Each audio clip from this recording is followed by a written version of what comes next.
No, I'm fine.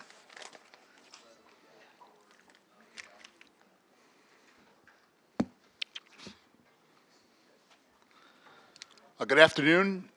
It's a pleasure to extend a warm welcome to everybody. I'm Michael Schechter. I'm the president of the Inter-American Dialogue, and we're delighted to be partnering with the Atlantic Council on this important event. I want to thank Adrienne Arsht Latin American Center, and I'm very grateful to both Peter and Jason for the very kind invitation.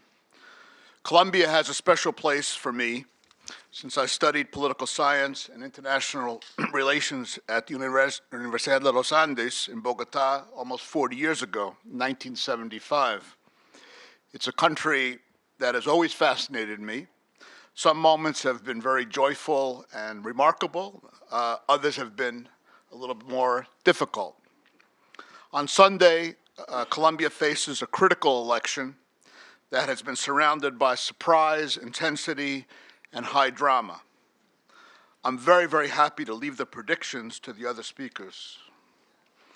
The contest between Juan Manuel Santos and Oscar Iván Zuluaga strikes me as too close to call.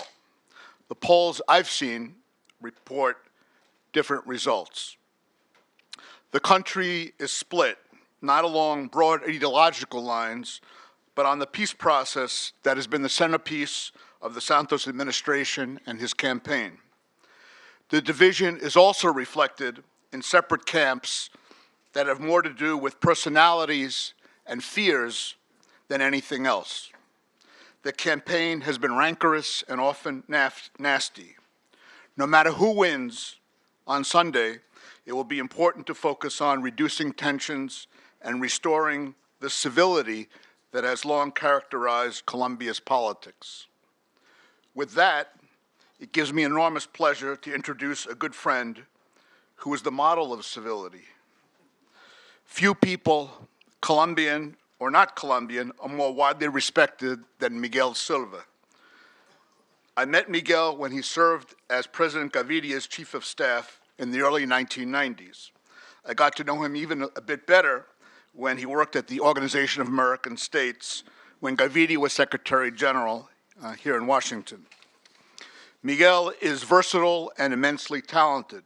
He's a strategic communications expert, journalist, political consultant with broad experience in Latin America. He is now the Senior Managing Director of Strategic Communications at FTI Consulting, based in Bogota, but he works widely in Latin America. He has an impressive background in journalism. He was an op-ed columnist with El Tiempo and El Espectador, and the CEO of Semana Publishing Group. He was the founder and editor-in-chief of Gato Pardo until 2007, and writes a bi-weekly column at Huffington Post. He serves on a variety of boards of nonprofit organizations, and last fall, he taught Latin American politics at the Institute of Politics at the University of Chicago. If I had known, I would have signed up for that course. Would have learned a lot. His passion for politics is only surpassed by his passion for literature. We eagerly await what I'm sure will be a great novel. I'm thrilled to introduce Miguel Silva. Thank you. Thank you, Michael. No pressure here. I have to do predictions, and I have this introduction.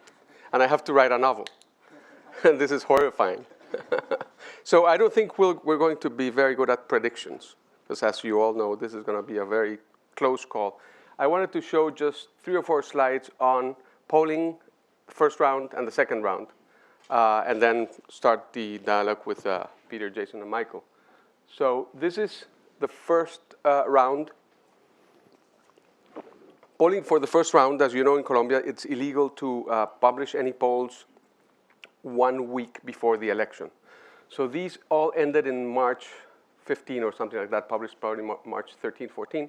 And as you see there, what went on during the first round was a steady 30% or so for the president, which is rather low for an incumbent, although with so many candidates is not dramatically low.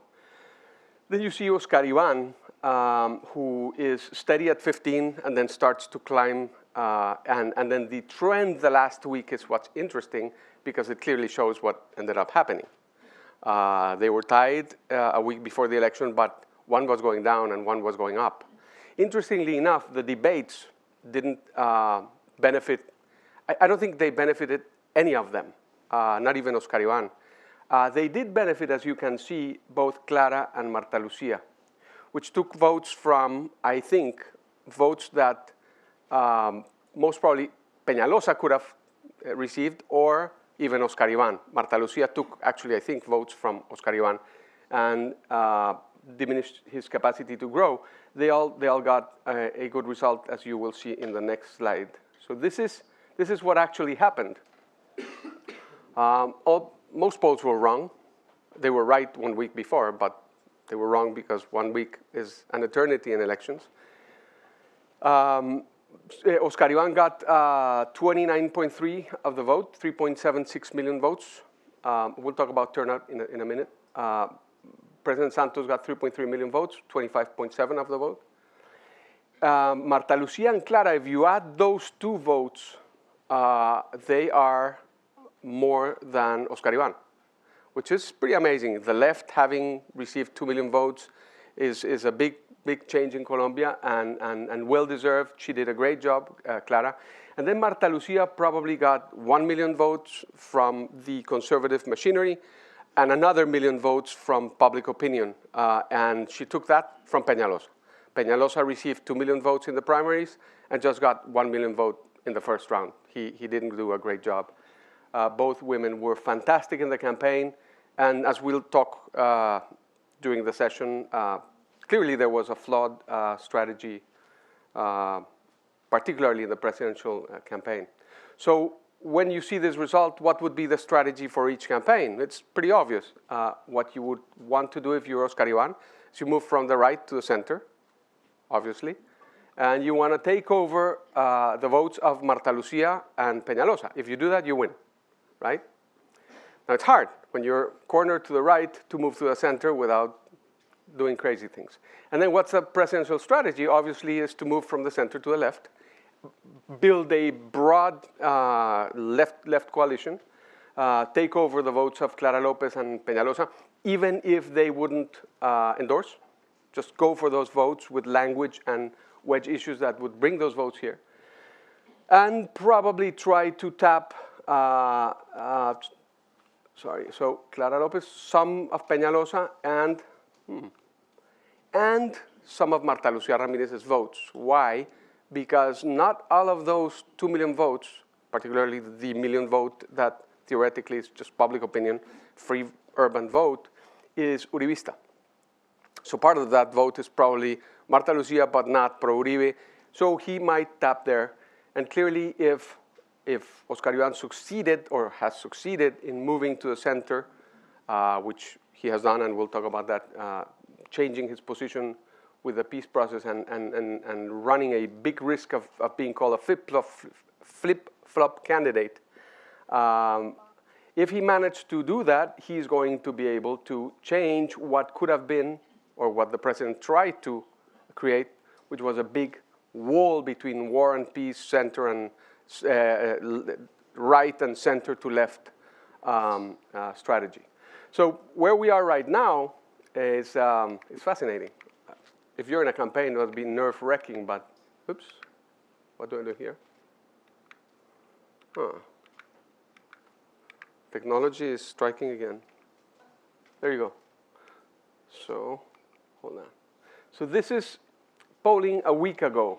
And just remember the polls of a week before the first round that they missed because the trend was, there was a lot of volatility in the last week. So they could have never done it completely right. Ipsos is the only poll that shows an important difference. And that's Napoleon Franco. He's a very important pollster. He's a very serious pollster. So that's something to take into consideration. Gallup is the other pollster, probably the one who hit it in the nail in one of the unpublished polls that they gave to RCN and Semana. They say 48.5 Santos, 47.7 Oscar Iván. Datexco and Polimétrica Cifras y Conceptos, they're newer companies, well respected. Datexco says 41.9, 37.7, and the other one 43.4, 38.5. Note that those two have lower numbers, which means they have a larger number of undecided. One very challenging thing for pollsters here, and a problem that the president had to live with in the first round, was the very low turnout in areas where he had a broader margin of victory over Oscar Iván. The best example is all the Caribbean coast, where the president can be 52 and Zuluaga can be 35, but the turnout was 30%. So if the turnout there would be 40% now, the difference would be interesting. So those are the numbers a week ago. So it's impossible to do what Michael and Peter Schechter's strategic team did with that title, the predictions. I mean, it's very hard to predict. What has happened, I think, and some internal polling shows, there has been, and I was not there, I've been away for the last 10 days, but probably the last 2 or 3 debates hurt Oscar Iván more than helped him. They didn't help a lot, the president, but they might move a little bit the numbers. The big battle takes place. Oscar Iván is very, very strong in Antioquia, the central region, and the south. And the president is very strong in the northeast, and the Caribbean coast. And Bogota is tied with 20% undecided. So it's a toss-up. It's impossible to know what is going to happen. Both campaigns are saying right now they are both leaking polling. Of course, both polls show that each campaign is winning. They all both look very, very, very, very nervous. And I get very thirsty because this campaign is on fire. That's why I need the water. Just one thing to add to this one is, oops, let me see if I can do this. How do I do this? Ah, there you go. So this is just to show, in his move from the right to the center, Zuluaga, trying to get away from the war-peace box, said when he received the endorsement of Marta Lucia that he would not end the peace process. He would not finish the dialogues. He would put some conditions, but he would continue the dialogues, which, again, as I said, puts him into the flip-flop problem. But he did that, I think, strategically to move to the center, to try to change the dynamic of the campaign, a dynamic that was not helping him. And this is a poll of not a recent poll, not last week, but relatively recent, of the guys from Ipsos. They ask if this is a presidential, if this is a choice between war and peace, or if this is a choice between 2 different ways of obtaining peace, which is Zuluaga's language, trying to get out of the box. And as you see, he was not unsuccessful doing that. 30% say clearly it is an election between war and peace, and already 52% was saying, well, it's between 2 different ways of making peace, which I think favors Zuluaga, or at least says that he gained some by doing that very risky movement to the center. And then the other question is also very interesting. So which candidate do you personally feel has the best possibility of peace for the country? Of what? What's the verb? Of reaching peace for the country. And Santos is 38, Zuluaga is 30. It's interesting because he did manage to get out of the box a little bit. Of course, the numbers I have no idea. They're 20-something%, and those numbers, I think, are going to move to the other side. But I wanted to show this because it shows what a strategic movement, very risky, between a bad decision and a worse decision could have made some numbers for Zuluaga. So that's a brief introduction. I think then we get into the conversation and the questions. Thank you.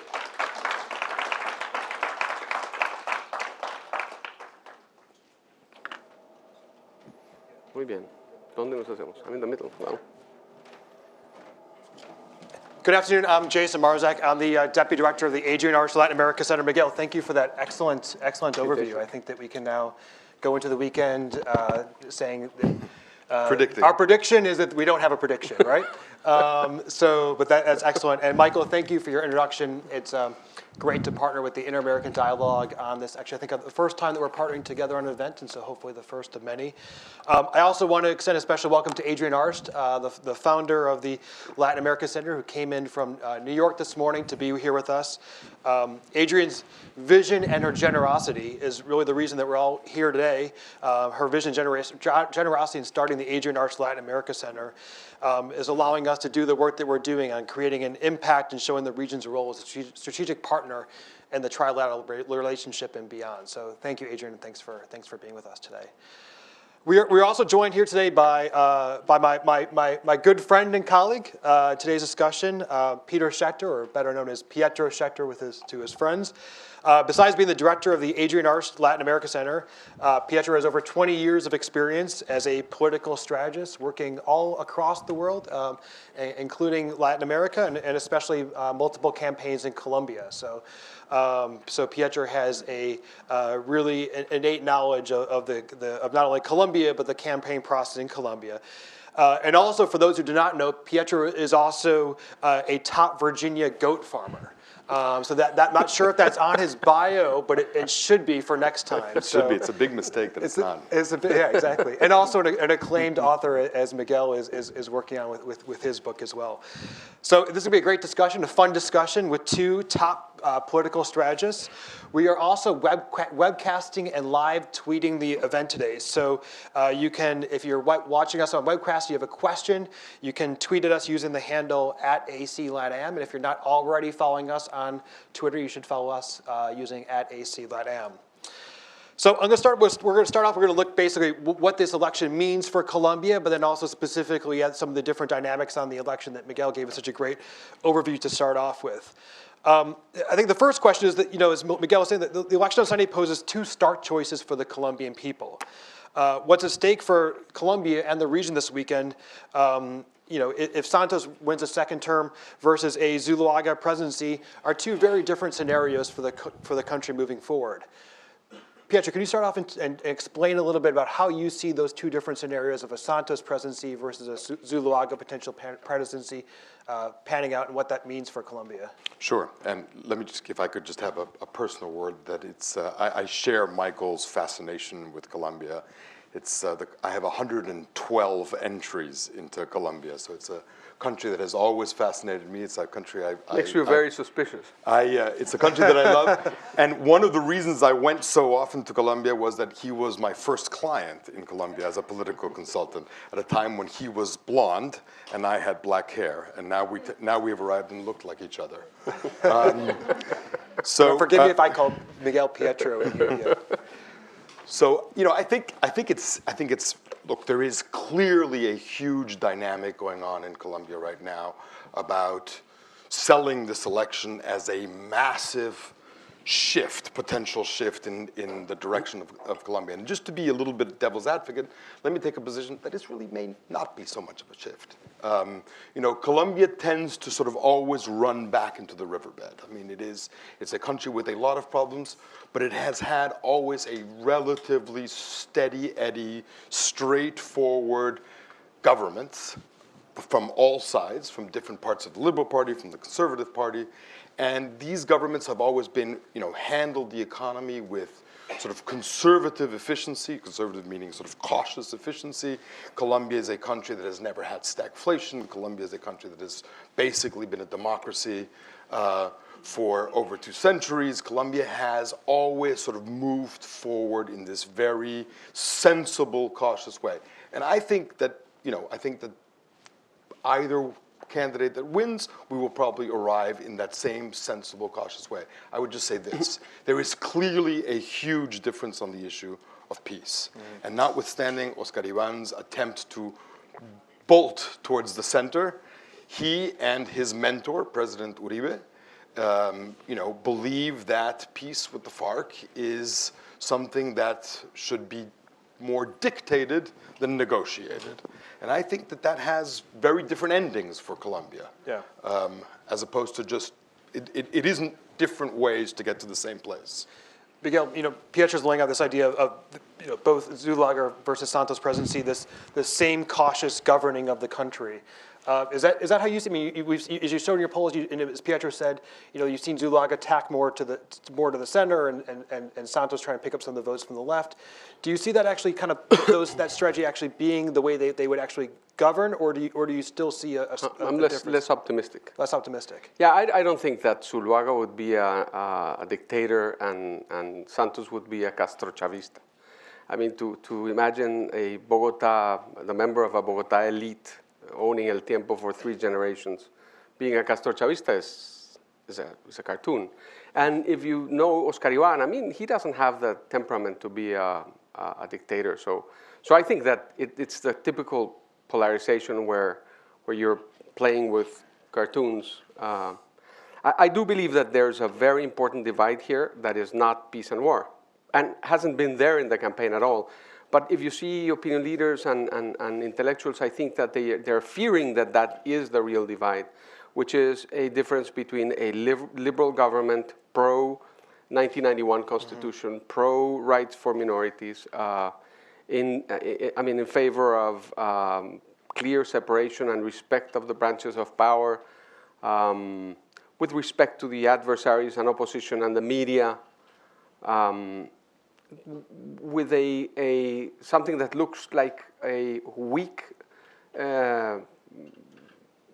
attribute, but it's in reality a looking out for consensus in a country that's always fighting and where the division can end up in violence, against a group of people that, I mean, it's their ideology, are more to the right. They don't like the 1991 Constitution. They dislike the liberal spirit of that Constitution. They would rather not have so many rights for so many minorities. They would rather not have the Constitutional Court taking very strong decisions on very relevant matters. They say the Constitutional Court is a legislator, which in the new law is okay, and in the US you've lived with that. They don't like it. It's a more, I would say, a government that is more, it's closer to Catholic and church values. So we're starting to see a division that's more like the Chilean division, like the Concertación on one side and the right on the other, or even this country. And I think that is good. I think it's interesting. Many people say, what an ugly campaign. Well, it's the first time that ugly campaign, the one in 1989 that we had where 4 presidential candidates were killed. Yeah. I mean, we're insulting each other. That's okay. Yeah, yeah. So, I mean, so you see... Actually, in my view, the insults are coming way too late. That's true. We should have started the insults a long time Weeks ago, right? Months ago. So you're saying, Miguel, that you see this as... the idea of especially the international media that's been defining the Santos versus Zulaga candidacies based on how they would approach the peace process. That the issue, the difference between the two campaigns is much stronger, much deeper than that. No. Between a liberal versus which explains also the difference vis-a-vis the peace process, because the difference there is Zuluaga and President Uribe do not believe there is an armed conflict in Colombia. So it is a philosophical question that has practical consequences, but I don't think it's as simple as peace and war. And yeah, well, going back to the peace and war, Pietro, the big news this week was on Tuesday when Santos announced that his government had begun exploratory peace talks with the ELN, the other formal guerrilla force. Obviously, these were talks that had been started months ago. He was waiting until 5 days before the election to make this announcement, to also make the announcement that they had further moved forward with the FARC.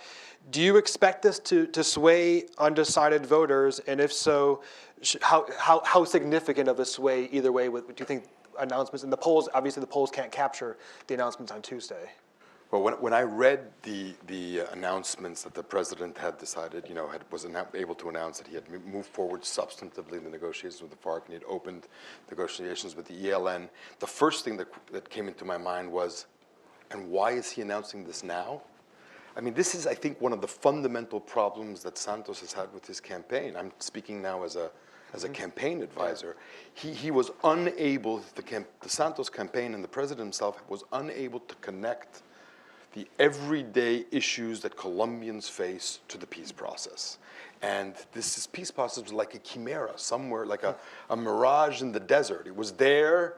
You had the feeling that there was a well of water out there, but you couldn't really figure out where it was, how long it was for you to get there. I mean, it was all very distant for Colombians. And now suddenly there's an announcement that brings it much closer and much more relevant. And I've got to ask myself, what, he didn't know this a few weeks ago?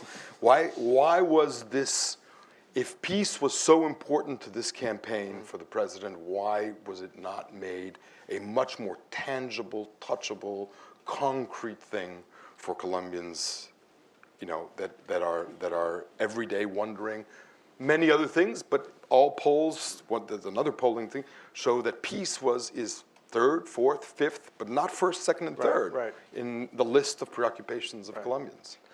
Miguel, how do you see the announcement on Tuesday affecting it? Well, I think it's, I mean, the ELN, everyone who knows the ELN knows that they're like a fringe guerrilla, they're like a marginal guerrilla, but they're stubborn to death, more than the FARC.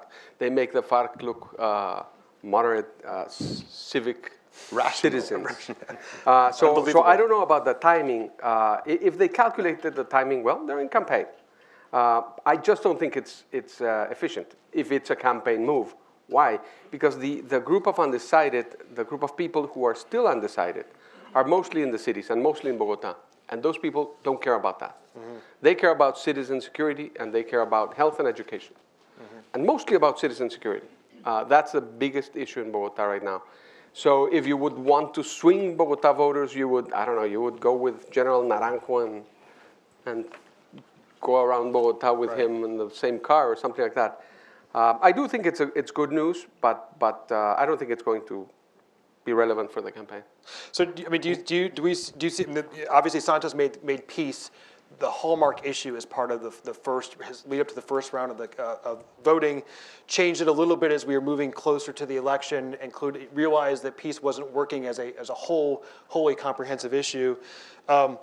As political strategists, would you have done his campaign differently? Would you have shifted the focus from peace earlier?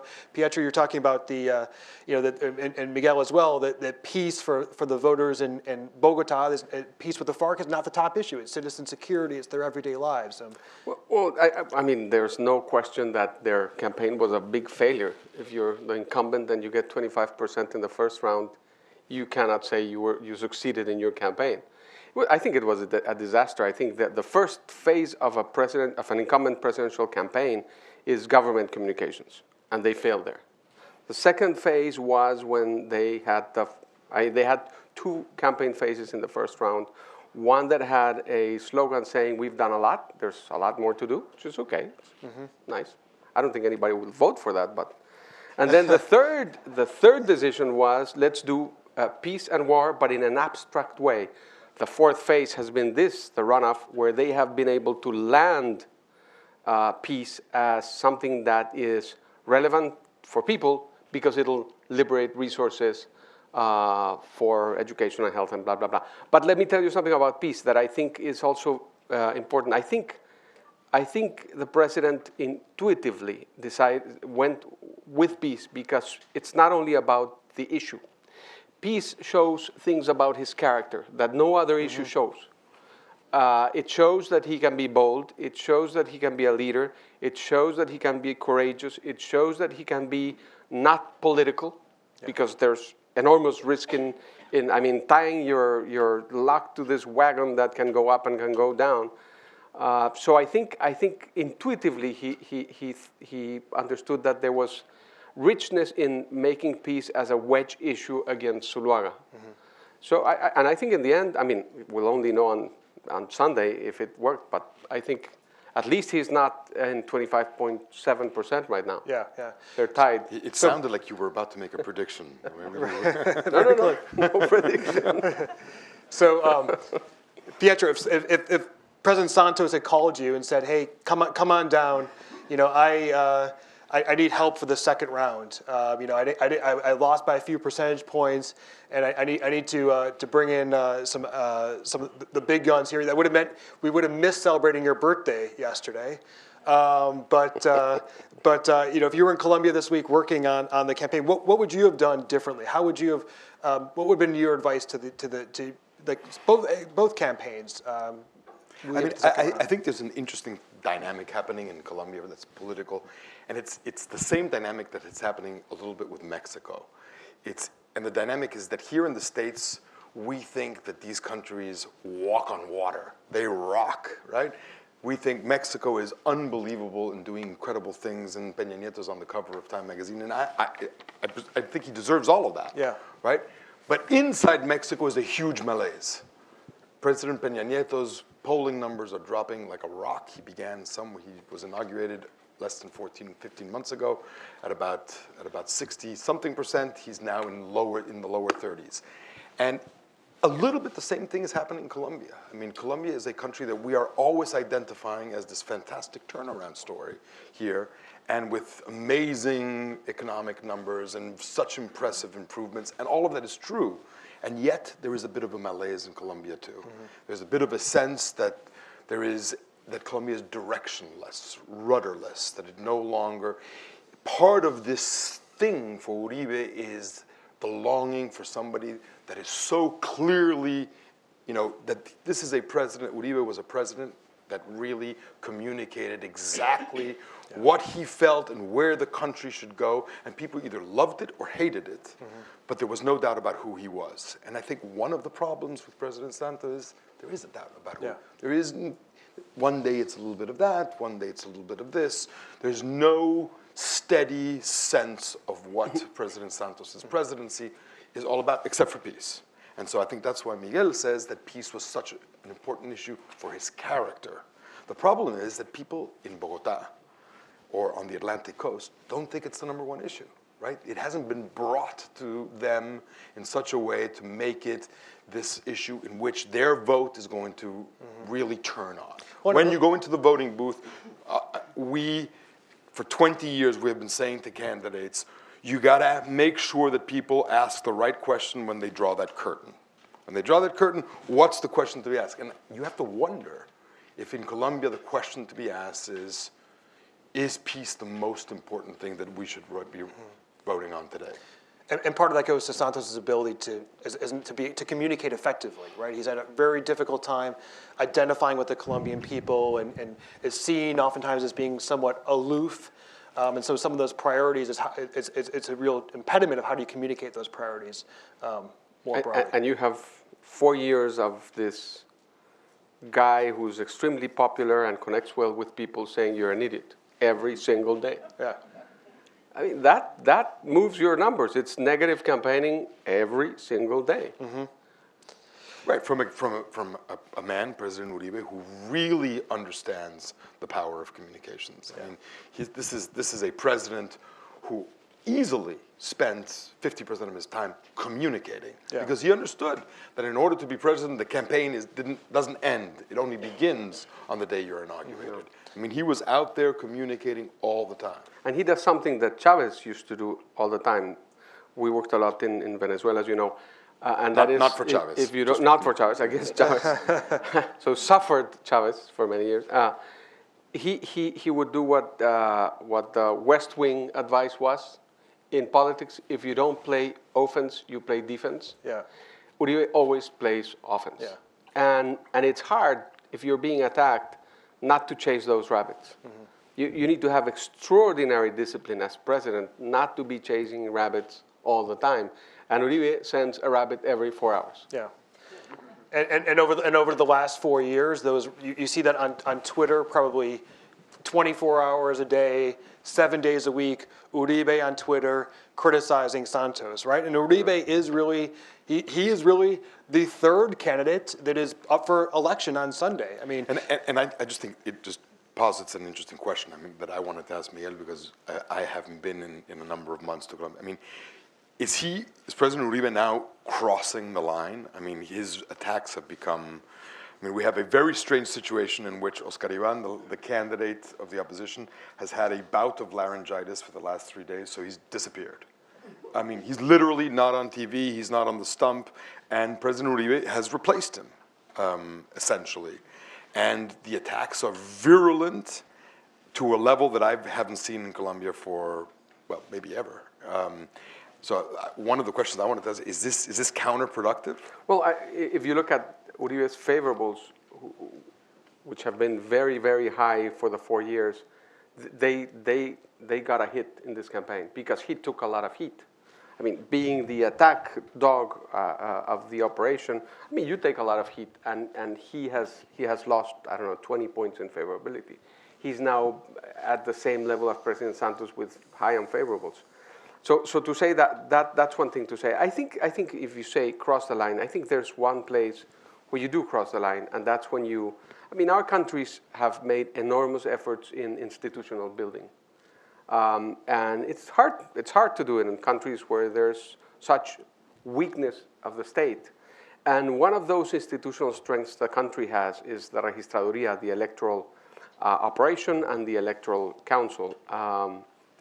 Nobody has questioned their transparency for the last 25 years. We get results at 6 p.m. and it's 95% of the vote, and it's a real great machinery. And they said Uribe has started to use this thing, fraud. He used it in Congress elections, and then he used it prior to the first round. He didn't use it after the results because they won. Of course. Right. And now he's using it again. So the Registraduría, who was transparent for their victory, it might not be transparent for the other guy's victory if there's another guy's victory.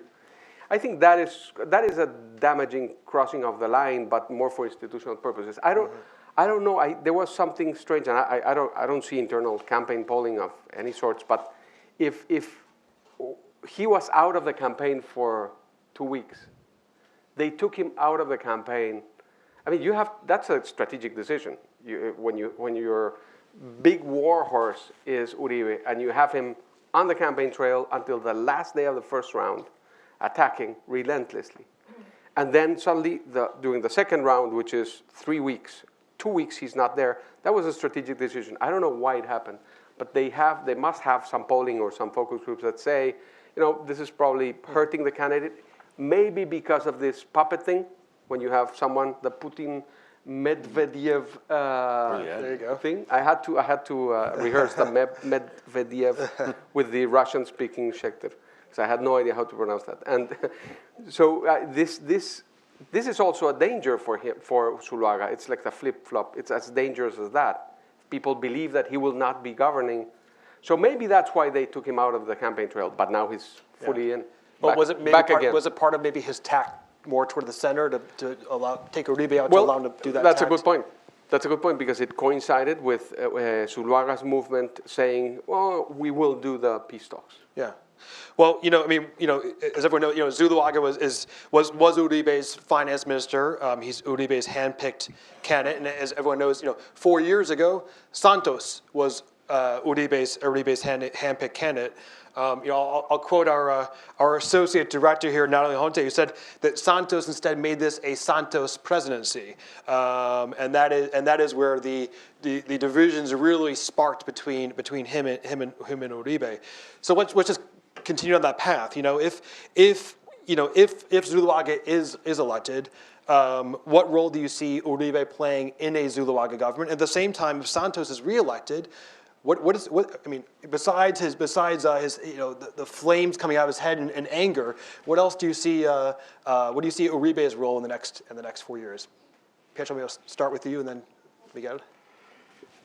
Uribe isn't going away anytime soon. I mean, he is a major figure in Colombian politics. He's an incredibly popular and polarizing figure.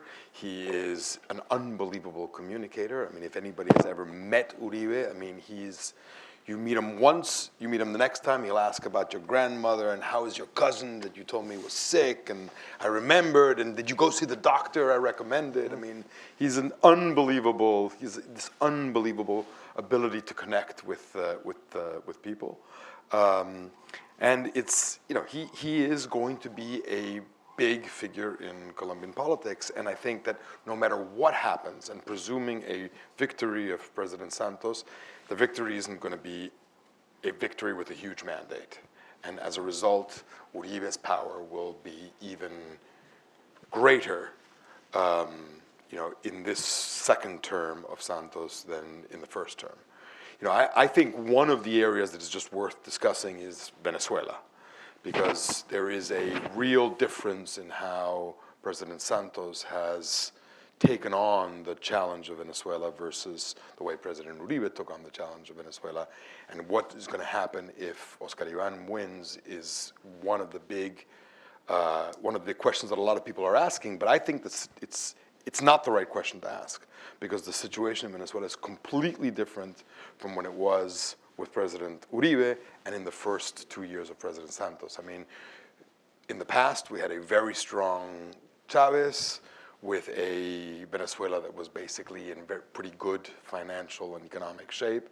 We have now an imploding Venezuela. So the real issue is what are the Colombian leaders going to do with a Venezuela that is literally melting before our eyes? And this will be a huge foreign policy issue for the next president, because Venezuela is approaching stagflation levels. There's no sign of things turning for the better. So, Miguel, how do you see each Zuluaga something reacting to the continued pollution of Venezuela? And then also let's go back to the Uribe question as well. How do you see what role do you see for Uribe in both in either a Santos presidency or a Zuluaga presidency? I think Uribe will be a pain for any of the two, whoever wins. For Santos, for obvious reasons. I mean, he has 20% control of the Senate. He has, I think, combined 15% control of the Congress. That will not stop Santos from passing a bill, but it will be inferno. I mean, they're going to grill those cabinet members every week, and he's formidable. I mean, he's a big guy. For Zuluaga, I think Santos had his personal political and power base, not only political, social, economic, geographical. He had his own feel for power. Zuluaga hasn't. Zuluaga's power base is all Uribe's. So I don't think Zuluaga has that possibility of, as Natalie said, to do as Santos did a Santos presidency, right. Zuluaga to do a Zuluaga presidency. Right. I don't think he has that leeway. Having said that, I think Uribe is also in a moment in his life where he can go further down in this path of being the Terminator, or he can become a constructive, fantastic member of Congress and bring Congress to new heights and importance and relevance and good discussions. About Venezuela, I think Venezuela is, the difference is one has an ideological approach to the issue and the other one has a strategic geopolitical approach to the issue, I would say. It's not that we're friends or we're not friends with Maduro, with Chavez, or my best new friend. That's only the talk. Yeah. But the reality is what is the strategic imperative. So I think the relationship with Venezuela will remain the same, even if Zuluaga is president, if he decides to pursue the peace process. Because one is the consequence of the other. If he decides to freeze the peace process, or if that goes down the drain for ideological reasons and not a pragmatic approach to the peace process, then Venezuela will probably go back to this situation that we had with Uribe, which I dislike Chavez and the regime, and of course every shout that Uribe would give to Chavez, I would applaud. But I understand that our geopolitical imperative is not that. We don't need a Venezuela threatening with tanks every week. We don't need a Venezuela that's not buying what we can sell. We don't need a Venezuela that is not moving in the international arena in our best interest. So, and I think, candidates as Zuluaga, if he's president, will learn, and as Santos has learned the bad way, candidates have this luxury of choosing between good and bad. Presidents don't. They choose between bad and worse all the time. So if it's the case, he's going to have a hard call there. Well, one more question on the peace process. I want to talk about get the kind of the actual vote on Sunday, and then we're going to open up to questions from everybody in the room. And again, if you have questions on Twitter, tweet to @ACLANAM, tweet to the handle @ACLANAM. On the peace process, we were talking about Zuluaga moving more to the center, and he has said that he now would impose conditions on the peace talks like jail terms and a ban on political participation. That would essentially, any type of peace, there's carrots and sticks. Or he really wants to kind of take back the carrots that otherwise Santos had been discussing with the FARC. So do you see, yes, he said he's committed, he would maybe continue with the peace process, but with all these conditions. So in actuality, does the peace process end if Zuluaga wins with the conditions that he wants to impose on that? Well, okay, so I'm doubtful that will happen. I mean, it clearly is the signal that everyone in the campaign sends, even if he says that he now will not. He said before that he will, and before he said that there's no armed conflict, and he reaffirmed that, confirmed that in one of the last debates. There is no armed conflict, there are terrorists, and then you go, I don't negotiate with terrorists, and then you're suddenly in corner, you're painted yourself into a corner, as they say here. But I think there are ways to get out of that. I'm not saying they will, and they might not. And if he stays on the peace process, that's going to be the first distance that he would take vis-a-vis Uribe. Yeah. Now, there are ways to do that. The main negotiator is not a Santos guy. He's a former vice president who's well respected by all the political spectrum in Colombia, which is Humberto de la Calle. There are two generals of the republic there, retired, police and army, which are very respected by all the spectrums, and both of them by the extreme right and the moderate right. So if you would want to stay the course, you could stay the course. Mm-hmm. I think his problem is more, this is like Israeli politics. I mean, the problem is more his base, and Uribe, if he does have the dog leash to move that far. Yeah. Pietro, that brings up your line. You stole my line, but I think that there is, as we're constantly reminded in the Middle East, in the Israeli-Palestinian issue, it takes two to tango. So, I think with a whole slew of preconditions to negotiations, I mean, the FARC might walk, and they've walked many times before.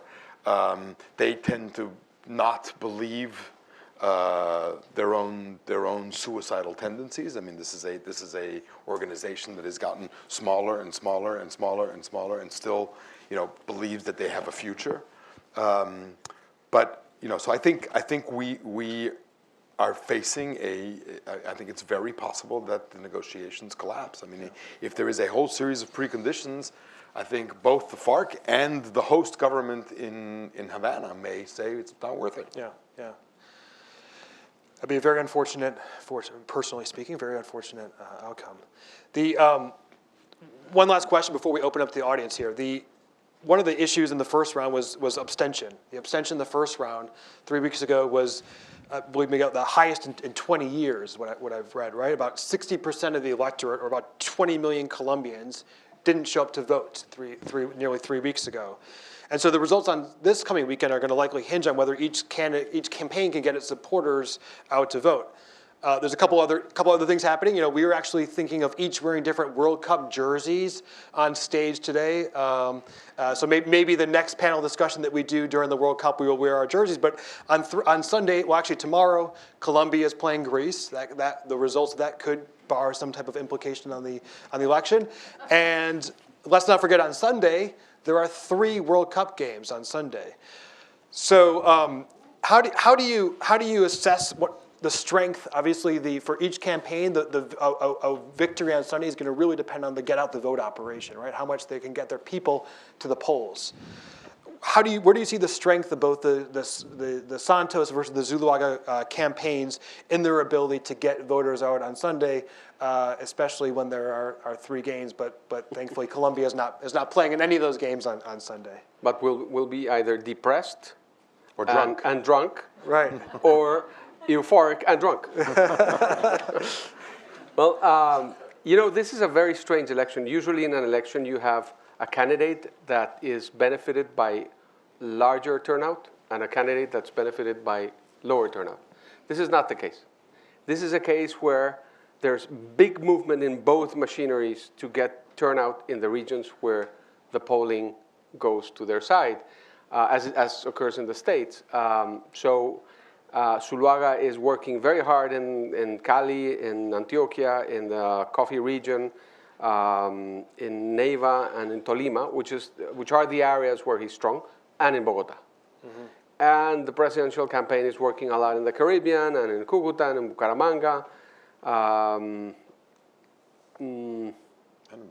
Of course, a little bit in Cali, because that's where most of Marta Lucia's votes were, and in Bogota. So everybody's working hard.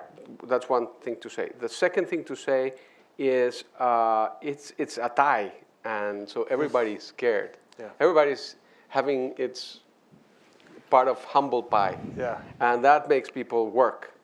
Three, I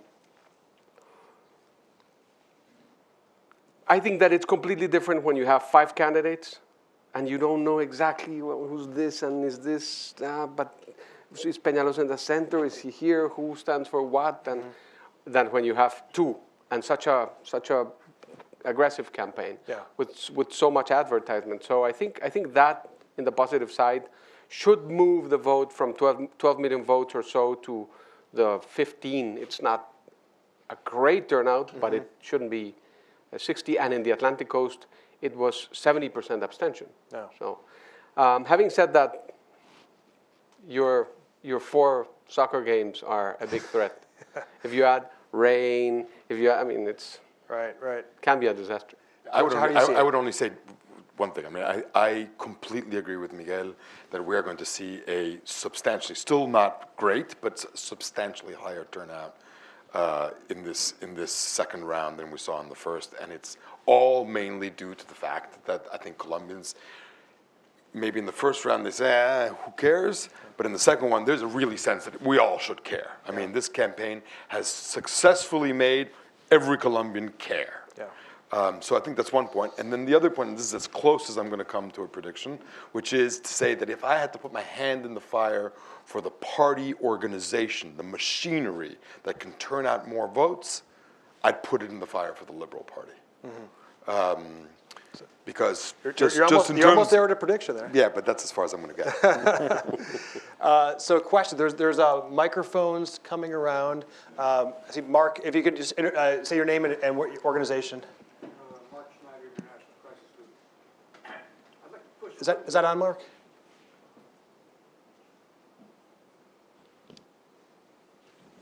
Now it is. Great. Mark Schneider, International Crisis Group. I want to push a little bit on the issue of turnout and the ELN announcement. Is it possible that, given the desire of Santos to make sure that the left comes out in full force, that in Bogota, that this gives Petro and Polo and sort of an opportunity to push their people to come out, even if they really have reluctance in the way they view Santos? And similarly, the question on what Uribe does if Santos wins. Is Uribe capable of organizing sufficient opposition to put a referendum, assuming there's a peace deal, in doubt? Very good questions. So the first, I don't know. I think the left has mobilized what it has in Bogota. I think there's an overestimate of what Polo can do in Bogota, because the Polo has won Bogota basically because Santos and Uribe have been fighting.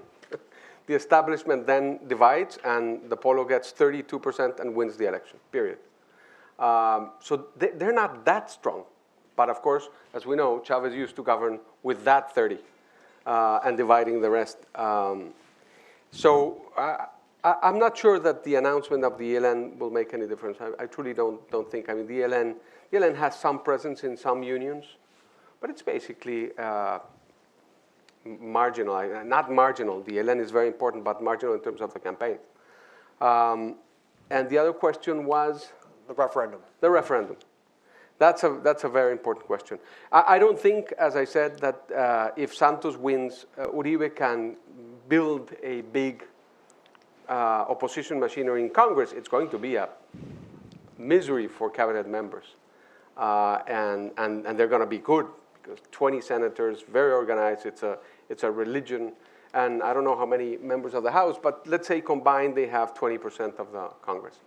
But what you mentioned is when the process ends, all the agreements have to go to a referendum, to a consulta popular.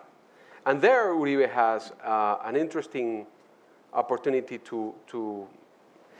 Now, having said that, I think that if you have a peace process signed with the FARC, it's going to be very hard to defeat it in the polls. And I think a good politician, a sound politician like Uribe, that makes me, it's completely different, but there was a referendum on the expansion of the Panama Canal, and most of the former presidents said no. And they were wrong, because the whole country voted for that. So I think President Uribe would have a tough time thinking that one. Yeah, I would. Yeah, I would only say. I mean, I think that the situation in Colombia is different. Pardon the Mexico mixing of metaphors again. I mean, the PRD is trying to create a referendum on the energy reforms in Mexico. I think the referendum in Colombia has always come with this peace process. There will be some type of popular vote at the end of this process. This was part and parcel of the peace negotiations to begin with. So I think I don't think that. I think if you have if you come to the culmination of a peace agreement, I think and you put it to a vote, it's going to pass. And I don't think that Uribe's opposition will be able to stop it. Bob has a question in the front row here. Robert Gelbard, Atlantic Council Board. First, I want to thank you for being here, Miguel, for this terrific presentation with Peter just before the elections. It's highly knowledgeable and sophisticated and extremely useful. The question is this. Perhaps I am naive or completely wrong. Ambassador Gilbert, you are never naive. Right. Nobody has ever accused you of being naive.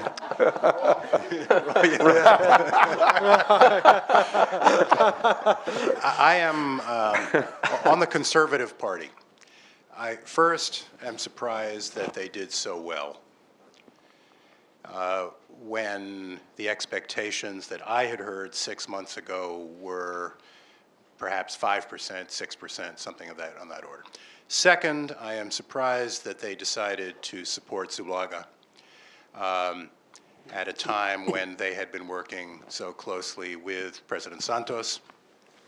And to further demonstrate my naivete, I had been assured only 6 months ago by some senior members of the party, leaders, that they were supporting the peace process and they would continue to support the peace process. Well, the Conservative Party, as you know, is Conservative. It's a mystery. No. It's a mystery. There's a wing of the Conservative Party that is to the left. That it's the usual Álvaro Leiva, Pastrana, Juan Manuel Ospina, those guys that have been pro-agrarian reform, pro-peace talks with the FARC. And you see that it manifests in regional elections too. And that ends up with a pretty divided Conservative Party. So there's a bunch of congressmen who are with Santos and a bunch of congressmen who are with Marta Lucía. I don't think that's where the real votes are, though, because I think Marta Lucía, as you said, did a great job in adding 1 million votes to the 1 million votes she had, that the party gave her. She did a great job. She was a great candidate. She was thorough. She was thoughtful. She studied. The debates. She was amazing, and so she got a good reward for that. However, I don't think those votes can be endorsed 100%, because first of all, she's not a historic conservative figure. She has been working with the liberals. She hasn't been the political apparatus. And on the other hand, as I said before, I think there's a part of those votes that came from the Peñalosa independent votes that are against political machinery and against politicians. Peñalosa got 2 million votes in the primaries and only got 1 million vote in the general election. It's not that they all went to Marta Lucia, they went to Clara Lopez, they went everywhere. But she did a good work, a good job in capturing independent votes. I'm not sure that those can be endorsed. Yeah. And she, I mean, she has said that she would vote for Zuluaga, but there hasn't been a party endorsement of Zuluaga, correct? There has been a half-party endorsement of Zuluaga. Right.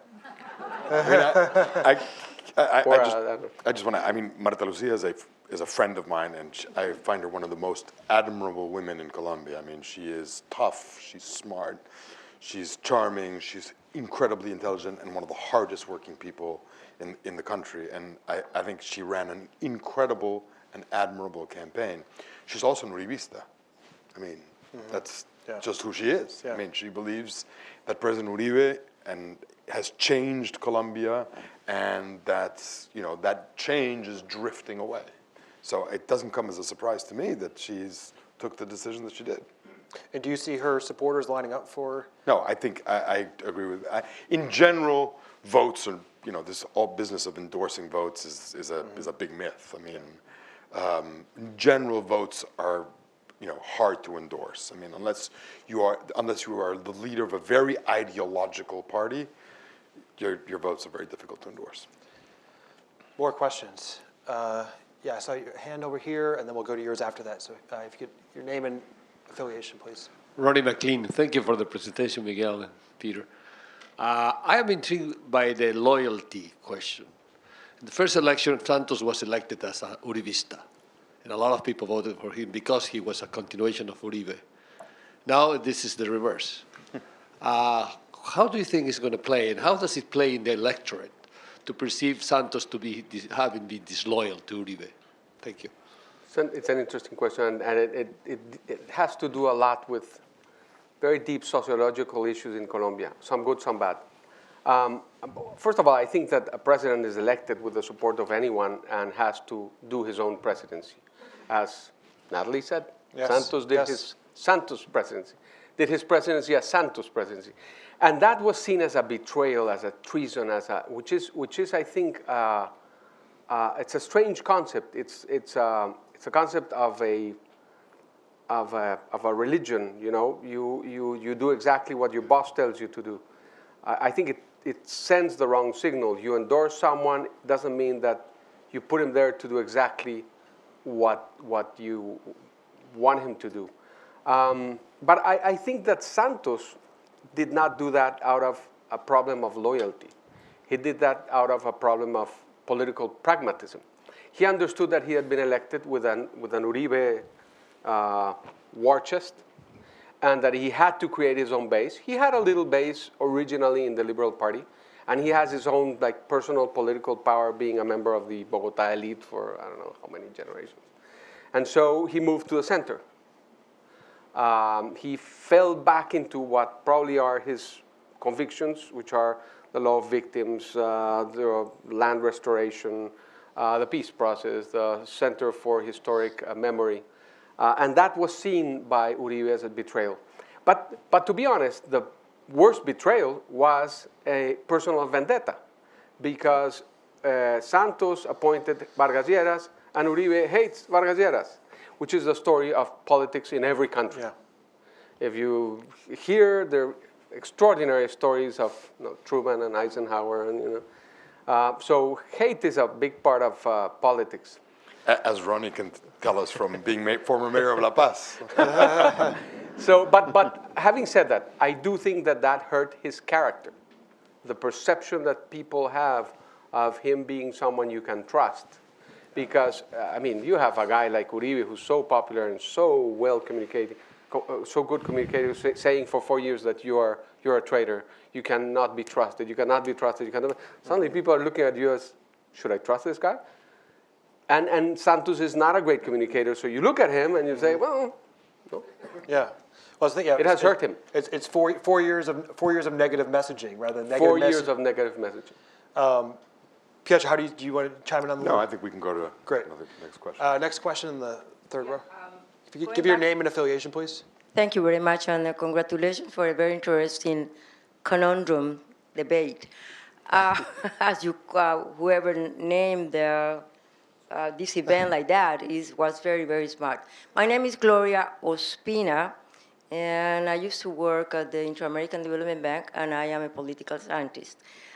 Very briefly, according to the three of you, part of the result of the possibility for either Zuluaga or President Santos is due to personalities rather than specific strategies of each one of the candidates with regards education, agrarian reform, inequality, blah, blah, blah, all that we have been knowing for hundreds and hundreds of years, okay?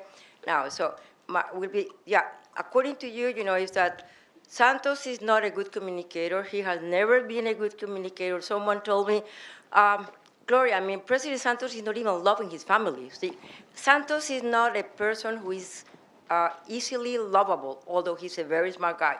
On the other hand, Uribe is a great communicator. You have already. So my question is that a very exact analysis of this result, that it is just a personality thing?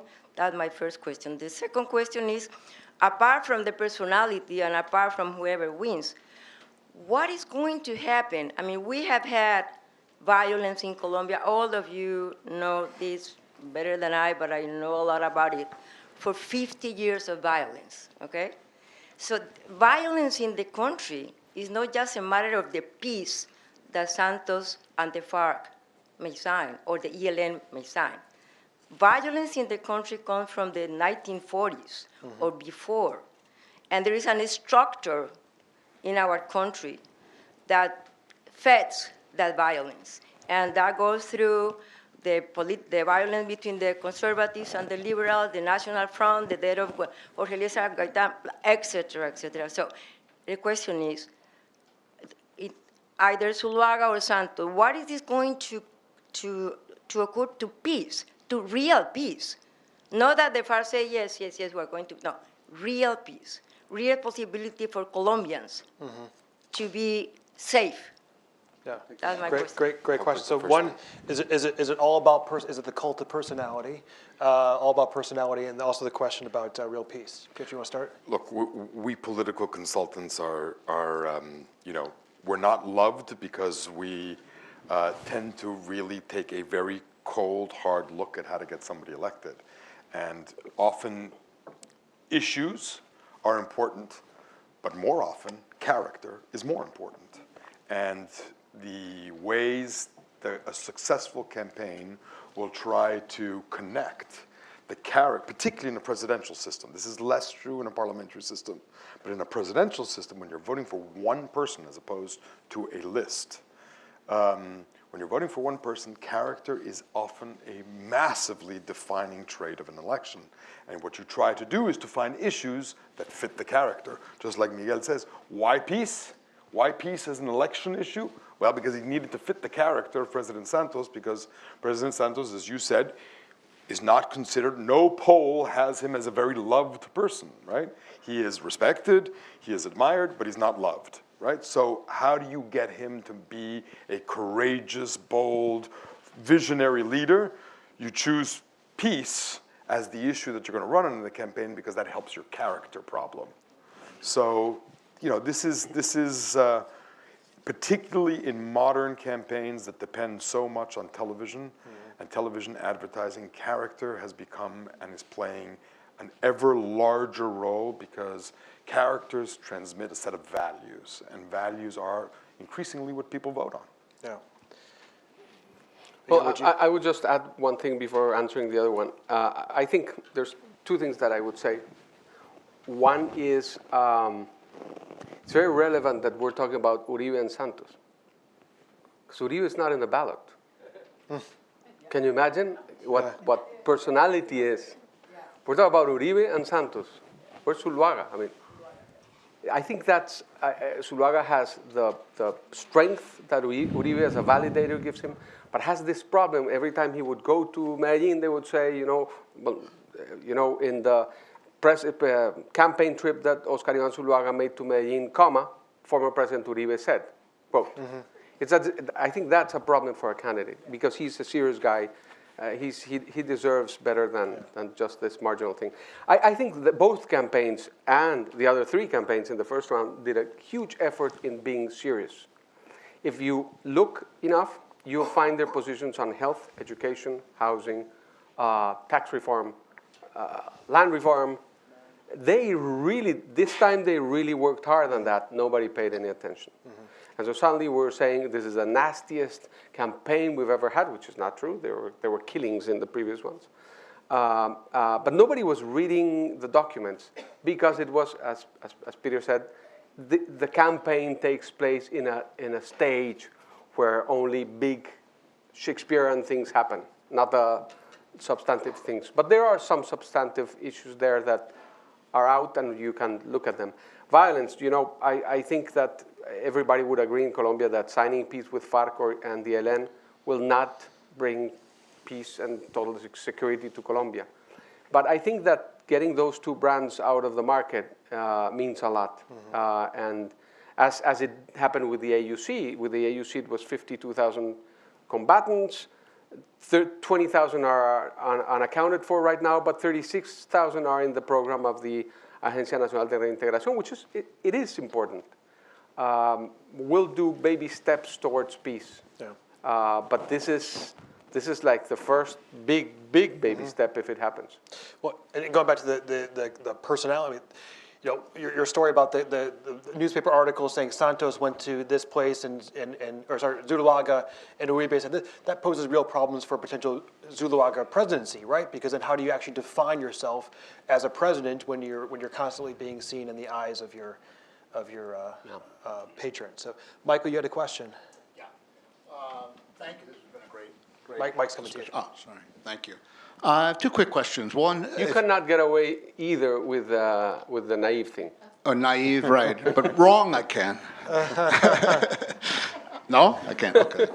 Well, first of all, let me make one prediction. I do think abstention will be over 50% in the second round. I still think it's I still think it's going to be pretty high, and I think a lot of people on the left who voted for Clara Lopez, from what I can tell, are also going to abstain. Who voted in the first round, who don't vote in the second round. So I think people are assuming that everybody who voted in the first round are going to vote in the second round. I'm not sure that's true. But two quick comments. One, if you could talk about the role of the media, Miguel, because there's been a lot of commentary that the media in this campaign has been very one-sided, and how that has played out. And do you think you think that's a fair assessment, that there really hasn't been a lot of different views expressed for the two candidates, but it's really been pretty slanted? Or do you think the media has changed its role from previous campaigns that you've seen, or you think it's basically been the same? And the second thing is, do you think there is going to be, it's been exactly 10 years ago when re-election was approved in Colombia in 2004. Will there be a reassessment of that? Do you think that Colombia is, that re-election, one-term re-election is the right thing? Will this make people rethink the re-election in Colombia? Thanks for the prediction, Michael, as well. So thanks for the prediction. We can add that to our list of predictions for Sunday's vote. A great question on the role of the media. So media, I believe the media in Colombia have played a dramatically important role in our institutional building. They were there, as Ambassador Gilbert knows very well. When there was no Fiscalia, the Fiscalia was the media. When there was no investigative institution, the media was doing it. I mean, we have very open, free, and courageous reporting.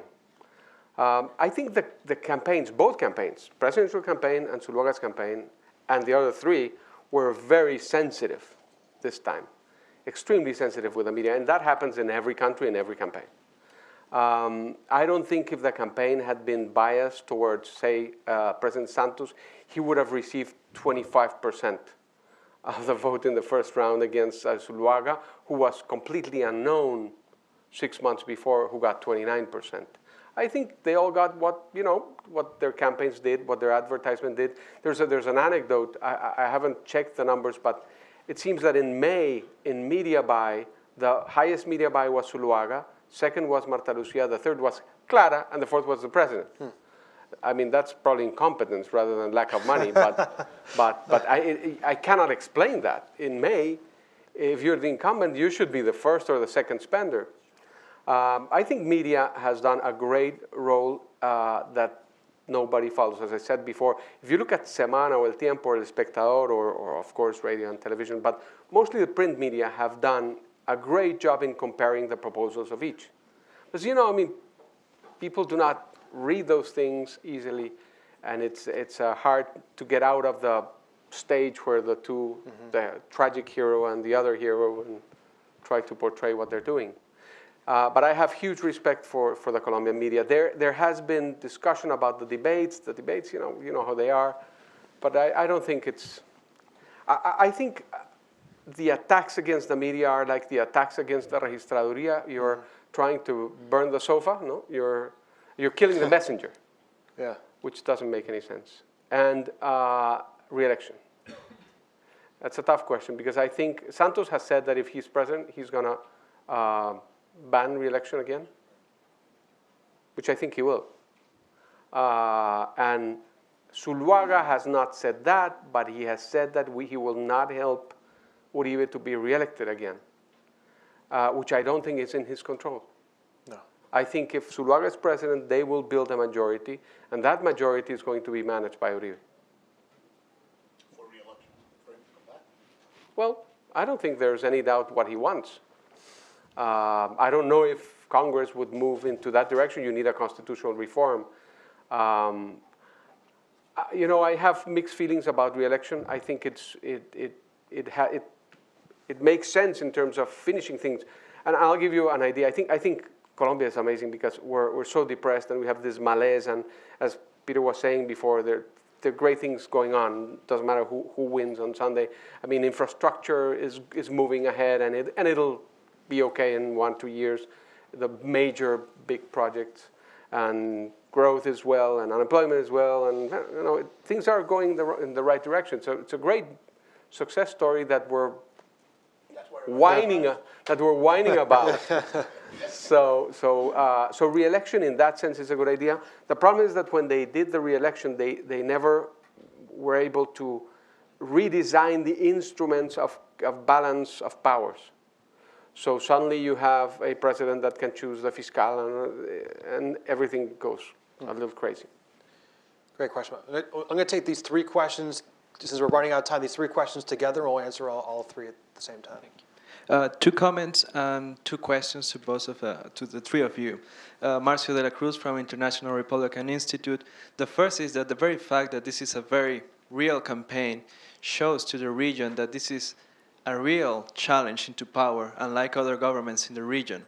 When you see a government who is incumbent, like in other countries in South America, you will see that they use and misuse all the resources there. The fact that Colombia is having a real fight there is that you could see there is transparent, there is democracy there, and it's an example for the region that we should applaud. The second comment is that the opposition in Venezuela, certainly the Punto Fijo one and the one in the streets right now, as well as some congressmen and politicians in Peru, my country, are concerned that the FARC and ELN, whatever happens to these peace talks, will try to switch to other countries. So the cocaine traffic and all that will affect other regions and other countries in South America. My 2 questions are, first, Mr. Silva, you said that the political elite in Bogota is fine with both candidates, but what does the businessman think about both candidates, especially in the time of Pacific Alliance and APEC and TPP? And the second question to the three of you would be, would they fit any of the governments in the region? Thank you. How What do you think will be a government from Santos or from Zuluaga in comparison to the rest of the governors in the region? Okay. Yeah. Yes, Eric Hirschberg from the Center for Latin American and Latino Studies at American University. Thank you. My question is, I'd be interested in your take on the implications of this election for the future of Colombian democracy. I mean, you mentioned that in part this is a divide over a version of democracy enshrined in the 1991 Constitution and a version of democracy that has never accepted that Constitution as the desirable foundation for Colombian democracy. So I'm interested in your sense of whether a Zuluaga presidency fundamentally challenges or erodes the democratic model that has evolved since the 91 Constitution, and whether a Santos re-election would provide for a presidential term in which that model of democracy becomes consolidated. Thanks, Eric. And then the last question, we'll answer all three together. Hi, Daniel Pacheco with Caracol Televisión from Colombia. There seems to be a trend in Latin America. Incumbents are losing everywhere. Is this explainable by the hypothesis of the middle class rising, or do you have anything else to add there? Thanks, Daniel. Okay, so why are incumbents losing? The future of Colombian democracy, and what does business think of both candidates, and how would each candidate work with other governments in the region? We have 2 minutes. It's very, very short responses to very long questions. We could probably stand here for another hour and wait until the rain stops. Pietro, do you want to start off? Maybe start off with I love Daniel's questions because it goes to the heart of what this center is all about. I mean, we are trying to talk about the enormous transformations that have occurred in Latin America over the last 10 or 15 years, and which unfortunately are still not yet that well understood here in the United States or in Europe. And I think there is indeed a new demand by a rising middle class all over the continent for governments that actually deliver services, roads, transportation, infrastructure, healthcare, education, in a way that people who are now have access to the internet and can see what other countries deliver, they want that. And they believe that they are, they work, they pay taxes, they contribute to society. They want governments to stop promising and start delivering. And so I do think that is a big reason for why incumbents are losing. And I think clearly the next big story after Sunday's election in Colombia, the next big story is all eyes turn to Brazil. Because after the World Cup, and we giggled about whether what Colombia's team effect will have on elections, but I think what happens with Brazil's team will have a huge effect on what the elections are in Brazil, particularly if the team doesn't make it to the finals. And I think that I think you'll get a real sense of protest, and I think this is a real election in Brazil, a real serious election. Miguel, can you address the question that what does the business community think, as well as Eric's question on the future Colombian democracy? Well, I don't think the Bogota political elite feels that it's the same thing if one wins or the other. And if I said that, I take that back. That's not what I meant to say. I do think that in some issues there's not a big divide, and in some issues there is a big divide. I think in political issues there is a big divide. And to the other question that was mentioned, which is a tough question, is, so do I think there are going to be major changes in the way that democracy works? I hope not, but I fear it will. It will all depend on how Marta Lucia plays a role of an anchor there. How moderate can Marta Lucia, the mix of this, this is like a Bloody Mary, the mix of vodka and tomato juice. And so let's say that Marta Lucia is the tomato juice there, how diluted the vodka and the Tabasco are there.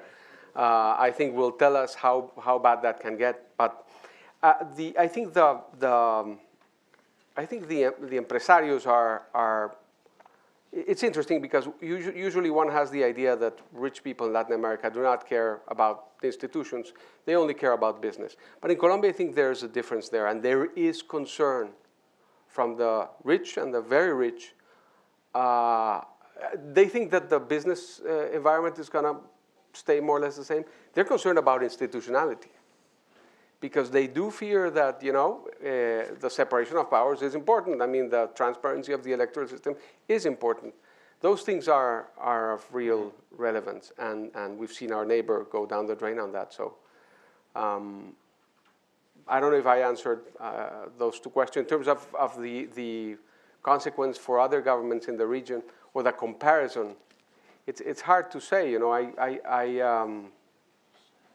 I think the Colombian, well, one thing to say about the incumbents, and I'll go back to that, is about Daniel's question is, you know, the anomaly in Colombia is re-election. The anomaly in Colombia is a guy who's re-elected with 67%, as Uribe was. Garcia Marquez used to say that Colombia was a country that destroys governments, un país destructor de gobiernos. And in our government, we ended relatively well, but we were like in 38 favorable, or I don't know, something like that. We were surviving. And Pastrana was 24 favorable, and Zampera was, I don't know, 22 underwater. Yeah. So, I mean, surviving the first 4 years of a Colombian administration is a miracle. Being reelected is twice a miracle. I think that one very interesting that happened here is that all the fears of the abuse of power of an incumbent president in Colombia have been dissipated. Mm-hmm. Because if he, I mean, it's a tie, so it's a hard one. So very quickly, we're talking about predictions today. We're not giving full predictions about Sunday's vote, but World Cup quickly before we end. Pietro, who's winning the World Cup? Italy. Miguel? Colombia. Colombia. Is Italy in the World Cup? Right. And I'll say, despite yesterday's game, I'll say Brazil. Well, I want to again thank Pietro, thank Miguel for coming in from Chicago, and I want to thank our founder Adrienne Arsht for coming in from New York this morning to be with us, and of course thank Michael Schechter and the Inter-American Dialogue for partnering with us on today's very, very timely event. And then, of course, thank the Adrienne Arsht Latin America Center team who put together this event, Natalia Honte, Tom Corrigan, Rachel DeLevi-Ori, Abby Moore, Victor Salcedo, and AJ Ross. So thank you to the entire team who made today's event such a success. Thanks, man. Thank you very much. Thank you.